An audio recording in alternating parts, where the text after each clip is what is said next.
जब भी आपके पास कोई किसी किस्म का पानी पे दम करने के लिए लाए तो ना नहीं करो, और कोई बीमारी हो और कोई भी मसला हो तो आप सूरत फ़ातिहा पढ़ के और अल्लाह ताला के अस्माए हुस्ना है उसमें से कुरान करीम की आयत शिफा में से कुछ पढ़ के आप दम करें। इंशाअल्लाह रब्बुल आलमीन शिफा देने वाला है।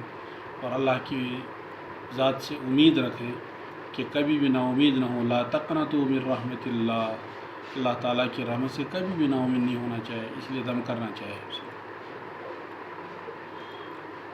चले लगे।